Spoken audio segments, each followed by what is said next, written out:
क्रीमकुंड की महिमा और पूज्य अवधूत समूह रत्न राम बाबा जी की अद्भुत श्रद्धा की कथा। क्रीमकुंड केवल एक तीर्थ स्थल नहीं बल्कि एक अत्यंत सिद्ध, पवित्र और दिव्य धाम है जहां प्रत्येक कदम पर आध्यात्मिक ऊर्जा का अनुभव होता है। इस पावन स्थल की महिमा को गहराई से समझने और उसका पूर्ण सम्मान करने वालों में पूज्य अवधूत समूह रत्न राम बाबा जी का स्थान अत्यंत विशिष्ट और पूजनीय था। बाबा जी जब भी क्रीमकुंड दर्शन के लिए जाते थे तो सबसे पहले श्रद्धा और भक्ति के साथ दर्शन करते थे। दर्शन के पश्चात वे प्रांगण के भीतर अधिक समय तक नहीं रुकते थे, बल्कि बाहर निकलकर चबूतरे पर बैठना ही उचित समझते थे। उनका मानना था कि यह स्थल इतना पवित्र और सिद्ध है कि यहाँ प्रत्येक व्यवहार में मर्यादा, संयम और विनम्रता का पालन अनिवार्य है। जब कोई उनसे कहता, बाबा जी आपके लिए कुर्सी लगवा दें, तो वे मुस्कुराकर विनम्रता से उत्तर देते थे कि यहां कुर्सी केवल किनाराम की लगती है।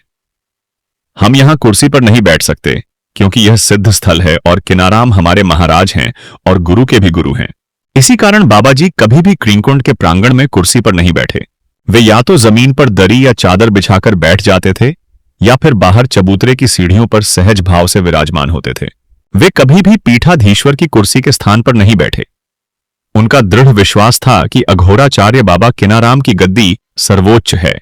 इतना ही नहीं, वर्तमान पीठाधीश्वर परम पूज्य श्री सिद्धार्थ गौतम राम जी जब भी प्रेम पूर्वक बाबा जी से आग्रह करते कि वे उनके साथ कुर्सी पर बैठें, तो बाबा जी सदा विनम्रता से मना कर देते थे और आदर पूर्वक वहां से हट जाते थे। वे व्यक्ति को नहीं बल्कि गद्दी, गुरु परंपरा और पद की मर्यादा को सम्मान देते थे।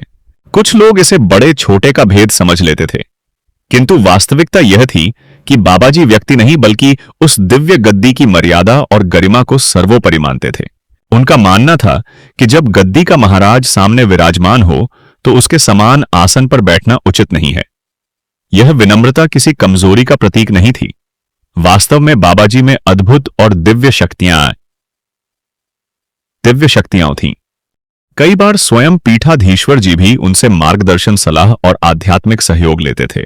बाबा जी भी जब कोई महत्वपूर्ण निर्णय लेते तो उसमें पीठाधीश्वर जी की सहमति और आशीर्वाद को अत्यंत महत्व देते थे। दोनों के बीच अपार प्रेम, सम्मान और आध्यात्मिक एकता थी। बाबा जी स्वभाव से अत्यंत दृढ़ और संकल्पशील थे। वे जो एक बार ठान लेते थे उसे अवश्य पूरा करते थे। इसी कारण पीठाधीश्वर जी कभी उन पर अपनी बात का दबाव नहीं डालते थे। इसी भाव को स्पष्ट करने के लिए एक घटना उल्लेखनीय है। एक बार पीठाधीश्वर जी छत्तीसगढ़ की ओर कुनकुरी आश्रम के भ्रमण पर गए। वहां बाबा जी ने अत्यंत प्रेम और आदर के साथ उनका स्वागत किया और उन्हें अपना आश्रम दिखाया। उसी यात्रा के दौरान पीठाधीश्वर जी ने इच्छा प्रकट की कि वे उस क्षेत्र में भी एक आश्रम स्थापित करना चाहते हैं। इस पर परम पूज्य अवधूत बाबा समूह रत्न राम जी ने बड़े प्रेम और सरलता से कहा कि बाबा, अगर रुआ एजा आश्रम बनवाइब हमरा आश्रम बनावे के का जरूरत रही, फिर हम एजा का करब जौन हम बनवावत बानी ऊत रुआ के देखे सुने के ही बा। इस एक वाक्य में बाबा जी ने गहरे प्रेम, सम्मान और सत्य का भाव प्रकट कर दिया। यदि पीठाधीश्वर स्वयं वहां आ जाएंगे तो बाबा जी के वहां रहने का औचित्य ही क्या रह जाएगा। पीठाधीश्वर जी बाबा जी की भावना को समझ गए। उन्होंने उनके मन का सम्मान किया और फिर उस क्षेत्र में आश्रम स्थापित नहीं किया। यह घटना दोनों के बीच के आपसी प्रेम, सम्मान और आध्यात्मिक एकता का सुंदर उदाहरण बन गई। इतना ही नहीं, उसी क्षेत्र में एक भूमि ऐसी थी जहां कभी पीठाधीश्वर बाबा ने कुछ समय व्यतीत किया था।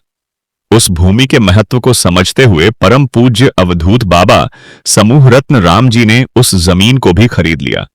यह उनके दूरदर्शी स्वभाव और पीठाधीश्वर के प्रति उनके गहन सम्मान का एक और प्रमाण था।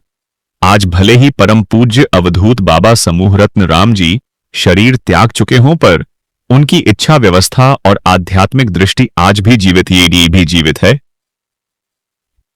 उन्होंने आश्रमों की देखरेख वर्तमान में स्वयं पीठाधीश्वर जी कर रहे हैं।